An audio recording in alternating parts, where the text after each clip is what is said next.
ఏదో పొరపాటు జరిగింది, ఒక దురభ్యాసం మనకు అలవాటైంది, లేదు ఒక తప్పటడుగు వేశాం. పిల్లలు కాబట్టి చెబుతున్నాను, నా పిల్లలుగా భావించి 1-2 తప్పులు చేసినంత మాత్రాన్ని ఇంకా నిండా మునిగిన వాడికి చలివిటని మునిగిపోకూడదండి. బయటపడాలి. చాలామంది పొరపాట్లు చేసిన వాళ్ళు తప్పులు చేస్తారు, ఇక తప్పులు అలవాటు పడి నేరాలు ఘోరాలు కూడా చేస్తున్నారు. దీనికి వ్యాఖ్యానం ఏమిటంటే, ఎలాగూ చేసేసాం, ఊళ్ళో అందరూ నన్ను ఇలాగే అంటున్నారు, ఇక అలాగే బతుకుతా, ఎందుకు బతకాలి, దాని నుంచి బయటపడవచ్చు. ఉపాయం ఉంది. సరసగుణ ప్రపూర్ణునకు సన్నని దుర్గుణ ఒక్కవేళ తాను రసిన. సరసగుణ ప్రపూర్ణునకు సన్నని దుర్గుణం ఒక్కవేళ తాను రసిన. ఇట్లు చేయదగునో అని చెప్పిన మన నేర్చుతాను. ఇట్లు చేయదగునో అని చెప్పిన మాన నేర్చుతాన్. బురద ఒకించుకంత తము పొందిన వేళల చిల్లవిత్తుపై నొరసిన నిర్మలత్వమున నుండవే నీరములెల్ల భాస్కరా. తప్పు చేయడం మానవ సహజం, గుర్తుపెట్టుకోండి. మేము తప్పులు చేసిన వాళ్ళమే. ఇవాళ ఈ స్థానంలో ఉండి ఎందుకు గౌరవం పొందుతున్నామంటే మా తప్పుల నుంచి కూడా మేము పాఠాలు నేర్చుకున్నాం. ఇంకోసారి చేయొద్దు. కొంతమంది అలా కాదు, ముందు చిన్న పెగ్గు అని మొదలు పెడతాడు. అదేమిటో నాకు సరిగ్గా తెలియదు, అనుభవం లేదు, కానీ ముందు పెగ్ అంటాడు, తర్వాత మొత్తం రిగ్ అంటాడు. ఇక్కడ ఓ పెద్ద రిగ్గు తగ్గుతాడు.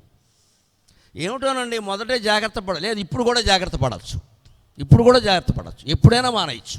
దానికి ఉదాహరణ చెబుతున్నాడు ఇక్కడ. సరసగుణ ప్రపూర్ణునకు అన్నీ మంచి గుణాలే ఉన్నవాడికి సన్నని దుర్గుణం ఒక్కవేళ తాను రసిన.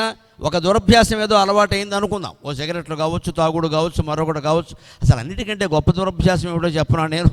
ఆలస్యంకి మనుష్యాణం శరీరస్థో మహాన్ రిపుః. బద్ధకాన్ని మించిన దుర్వ్యసనం వేరే ఎక్కడా లేదండి. అసలు అది ఉన్నవాళ్ళు ముందు అది పోగొట్టుకోవాలి. విద్యార్థి దశలో పెద్ద దుర్వ్యసనం, తాగుడును మించి, డ్రగ్స్ను మించి, సిగరెట్లను మించి, అన్నిటిని మించి దుర్వ్యసనం ఏమిటంటే బద్ధకం.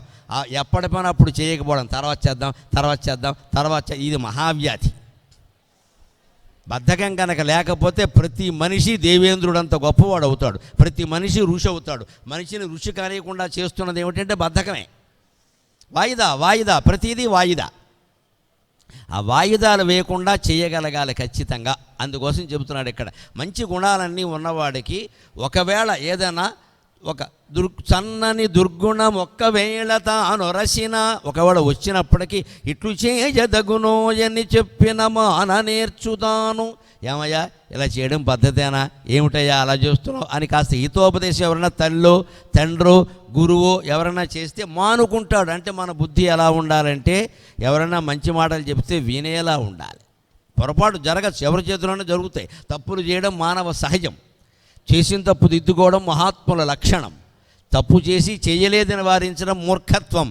తాను చేసిన తప్పును ఎదుటివాది మీద రుద్దేయడం రాజకీయం. ఆ స్థితిలోకి వెళ్ళకూడదు. అక్కడికి అంత దుర్మార్గం మనం కాకూడదు. తప్పు చేయడం మానవ సహజం, చేస్తాం. కానీ ఆ తర్వాత దశలో ఏమిటంటే చేసిన తప్పు దిద్దుకోవడం మహాత్మ లక్షణం. నన్ను అడిగితే ఒక ఆధ్యాత్మికవేత్తగానే చెబుతున్నా, దేవుడి మీద మనకుండే విశ్వాసం కంటే కూడా ఆత్మవిశ్వాసమే చాలా గొప్పది.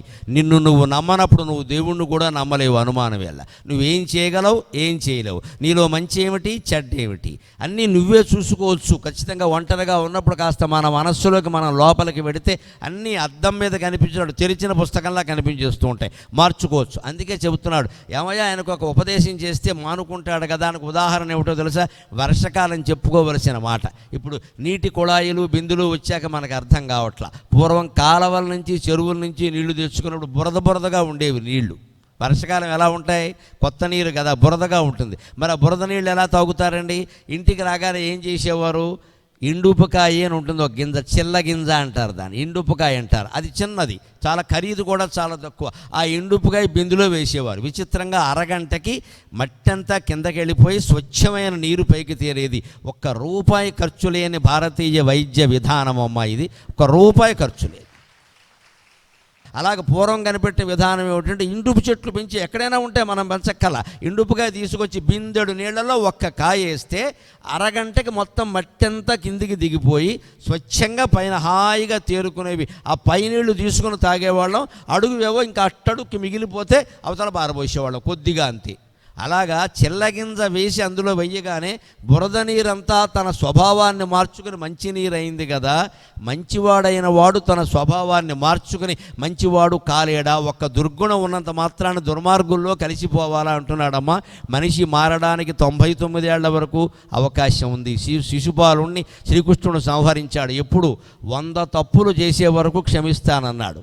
99వ తప్పు దగ్గర ఆపేసినా వాడు బతికేవాడు. కానీ వాడెంత వీరాగ్రేసర చక్రవర్తి అంటే కృష్ణుడు ఒకవేళ చంపడేమో అని 100 కాదు 108 తిట్లు తిట్టాడు. ఈయన అష్టోత్తర శతం అనేది అప్పటి నుంచే వచ్చింది మనకు ఆచారం. అందుకని వాడు 108 తిట్టాడు ఏకంగాను. అందుకని సరిపోయింది కదా, ఎక్కడైనా ఆపుంటే బాగుండేది కదా.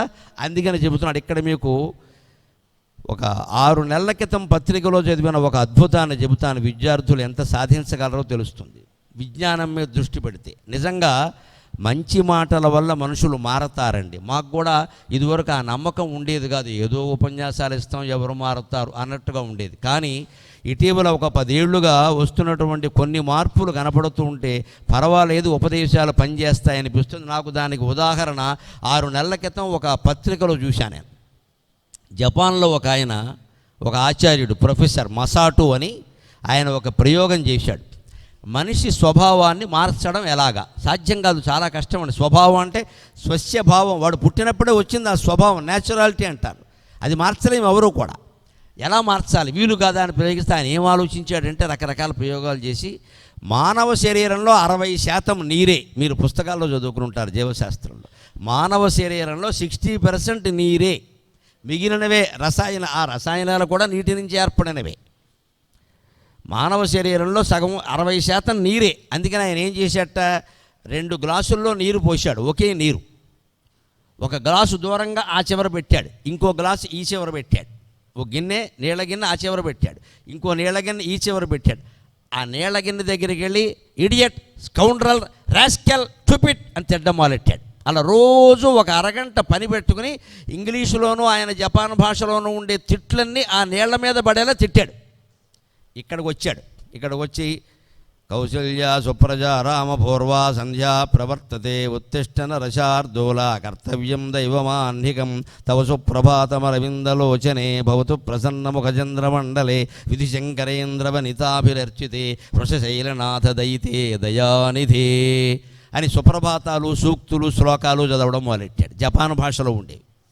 ప్రతిరోజు ఒక అరగంట చొప్పున అక్కడ తిట్లు, ఇక్కడేమో సుప్రభాతాలు, సూక్తులు.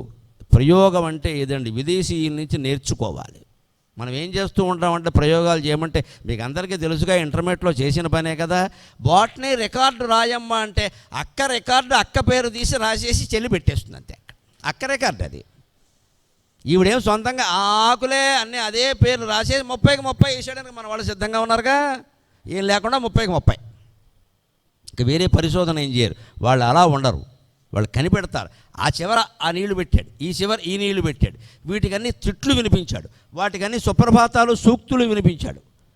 ఒక 6 నెలల పాటు ఈ ప్రయోగం 2 పూట్లా చేశాడు ఓపిగ్గా.